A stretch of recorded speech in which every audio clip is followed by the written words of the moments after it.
صباح الخير يا فنان. ايه يا عسل انت يا قمر، انت اللي هتسوق بينا ولا ايه؟ صباح الخير يا فنزاتي يا عسلاتي. قبل ما اتفرج على الفيديو ده لازم كلنا نصلي على النبي. اخواتي كتير قوي في الكومنتات عمالين يقولوا يا ام مسلمه الاطباق بتاعتك مش حلوه، وقررت النهارده راح اجيب لكم بقى طقم اطباق. كدابه قوي على فكره. في ايه؟ عشان انتوا كتبتوا في الكومنتات يا ام مسلم ما ينفعش الاطباق تكون مختلفه، لازم يكون عندك كلها اطباق زي بعضيها، فانا اللي قلت لها. انما هي ما عملتش من دماغها لما شافت الكومنت. ما تكدبيش، كلمي بصراحه، ما تفضحيش. انا اللي مشجعها وانا اللي قايل لها دلوقتي تعالي نروح يلا نصور فيديو، عشان مملكتنا بتقولك غيري الاطباق وفي شويه حاجات عندك عايزه تتظبط. والله يا اخواتي انتوا ما قصرتوش، والله كلكم قعدتوا تكتبوا في الكومنتات احنا كلنا نطالب، مملكه جبس مصر تطالب ان الحاجه جمالات تقعد معانا اسبوع، لكن الحاج اشرف كسر بخاطرنا كلنا وخد الحاجه جمالات. هم شكلهم يا جماعه بص متعودين ان هم ما بيبعدوش عن بعضيهم، بس برضو المفروض ان هي كانت تقعد معانا اسبوع. ده اولا عشان خاطر اسامه، ثانيا عشان خاطر مملكتنا برضك. يعني ان ده ناس كتير في الفيسبوك واليوتيوب كتبوا في الكومنتات اقسم بالله، لكن انا مش ساكت. انا بعرفكم ان قائد المملكه مش ساكت، وصدقوني انا حاطط خطه عشان اجيب الحاجه جمالات، وبعد ما اجيب في اليوم اللي انا هجيبها فيه هتشوفوا الخطه اللي انا عملتها، وهتنزلي تقولوا لي في الكومنتات دماغ شغاله مش بتنام. اتقالوا عليا وصدقوني انا معاكم، مش ناسيكم ومش ناسي الكومنتات، وهجيب الحاجه جمالات وهنعمل احلى فيديوهات عندنا في البيت كمان. احنا دلوقتي وصلنا اهو الشروق ورايحين نجيب سليم. كلمت الباص وقلت لهم ما تنزلوش سليم عشان انا رايحه اعمل له مفاجاه واخده من الحضانه. شوف رد فعله، شوف رد فعله ايه لما يشوفنا بقى واحنا جايين ناخده من الحضانه. يلا بينا احنا وصلنا اهو. وصلنا دلوقتي عند الحضانه بتاعت سليم، هنخش بقى نشوف رد فعله ايه. جاهزه؟ شوف رد. انا جاهزه والله. يلا بينا.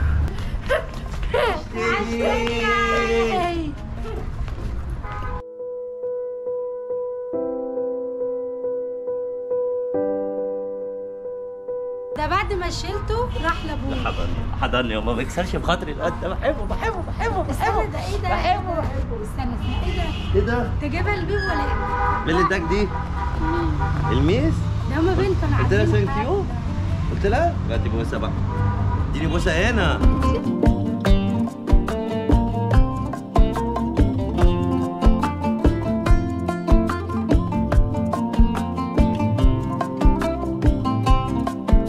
هم غيروا لك وجابوا لك دي؟ ايه؟ انا بحبها اول ما تيجي تركبني فيها شويه جبس. نعم؟ بحب دي ما تيجي تركبها. احنا مش معروض وراكي طلبات. يلا بينا بقى. يلا يا استاذه. يلا يا سليم. طب هاجي بكره مع سليم الحضانه. يلا انت فرحانه جيت لك؟ جيت لك اهو. يلا بينا. طب هاجي بكره مع سليم الحضانه. ماشي.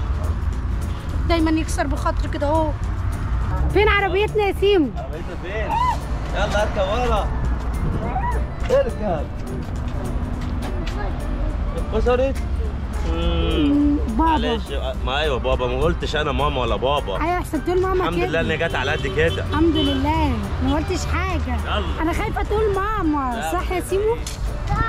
يلا بينا نجيب ملتزمات البيت مع بعضين. ما كانش عندي اي حاجه، حتى الشامبو والبلسم برضو ما كانش عندي، وكان ناقص من عندي حاجات كتير. يلا بينا بقى نجيب كل حاجه ناقصاني. جبس بيقول لي هو انت رايحه فين؟ قلت له هو انا لسه جبت حاجه؟ ده احنا لسه هنجيب حاجات كتير قوي. طقم التوزيع ده عجبني جدا، وبصراحه كان قدام الشقه عاوزه باسكت زباله، جبت برضو باسكت زباله. جبس كان زعلان عشان انا جبت شويه الطلبات الصغيرين دول، وقلت له وانا يعني اللي باكل لوحدي؟ مع عيالك بتاكل وانت بتاكل والبيت مفتوح، هعمل ايه يعني؟ كان زعلان قوي. شفت شويه الطلبات الصغيرين دول عمال يزعق عليهم. قولي لي بقى اعمل ايه؟ طب انا هرضى ذمتكم بقى، انا راح اجيب حاجات تكفيني اسبوعين 3 وهو يقول لي تخربي بيتي؟ طب ده ينفع يا مملكتي؟ خلصنا السوبر ماركت ودخلنا على الخضار. كان معايا حاجه محشي، وكان معايا خضار وسبانخ وبصل وجزر وخيار وقوطه وبطاطا وتفاح وليمون وبرتقان وسفندي. كنت بصراحه مشكله كل حاجه لان التلاجة عندي كلها كانت فاضيه. بصراحه ما كانش عندي اي لحوم. جبت كبد وقوانص وبانيه وفراخ، وجبت كل حاجه. جبت برضو بزياده، وجبت لب لزوم السهره بقى بالليل.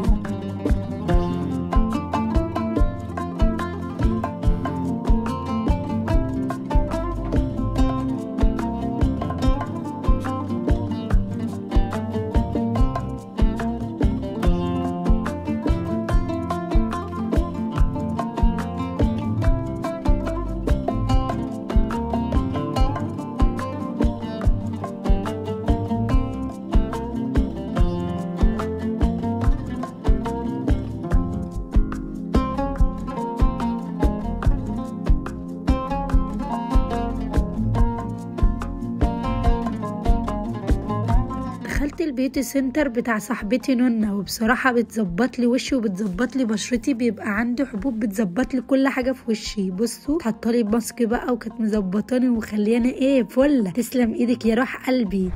شوفوا بسم الله ما شاء الله، مسلم جابت الطلبات دي كلها كمان، حتى ما نسيتش سليم وجابت له كرتونه بزياده كامله يا سليم.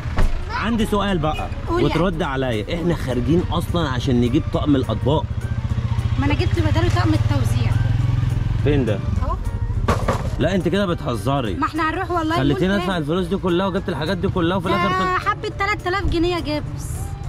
انا مش عارف، انا حاسسها قلبت اليومين دول سانكيو داري ليه. خلصنا كل حاجه ورجعنا على مدينتي، وجبس خد اسامه عشان يديله الحقنه، كان ميعادها فات بس غصب عننا ما كناش لاقيين صيدليات. يا رب ليه يا رب ليه، اللهم لا اعتراض يا رب ليه. عشان تعرفوا ان الستات بتتعب، اقسم بالله احنا بيطلع عينينا. تمام؟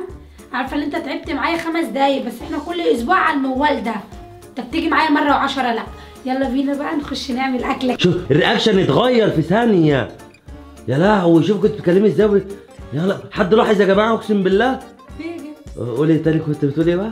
كنت اقول لك يلا بينا بقى عشان ندلع الواد جبوستي كده، تعب معايا النهارده، اخش اعمل له اكله حلوه كده عشان يرضى علينا. بدات اخاف منك يا تاهب. بقول لك ايه، الاكل ده ليك انت واولادك، مش هروح عند ابويا. الصلاة على النبي الصلاة على النبي الصلاة على النبي. ما خدش الاكل في ايده نص ساعه. وعليكم السلام. ايدك اهو. تعالى يا فنان. صباح الخير يا فنان. صباح الخير يا فنان. مالك يا اسامه؟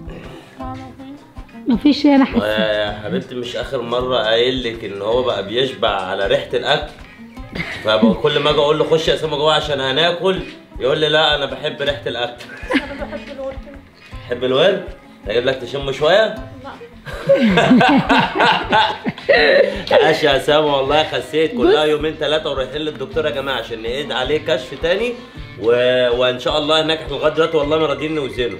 هنروح هناك بقى ونشوف، وتوقعوا انتوا في الكومنتات اسامه خس قد ايه لغايه دلوقتي. هو عدى دلوقتي يعتبر 8 ايام صح؟ انا متوقعه 10 كيلو او لا.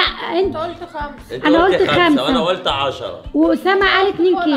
انا قلت فوق ال 10 هو قال 2 كيلو وهي قالت 5 كيلو وانا قلت فوق ال 10 كيلو. لغايه ما نروح عند الدكتور اللي هو يعتبر بعدها باسبوعين، بعد العمليه باسبوعين هنشوف بقى خس الكلام ده ولا لا. وانزلوا توقعوا في الكومنتات. تمام ماشي. يلا نشوفكم فيديو جديد.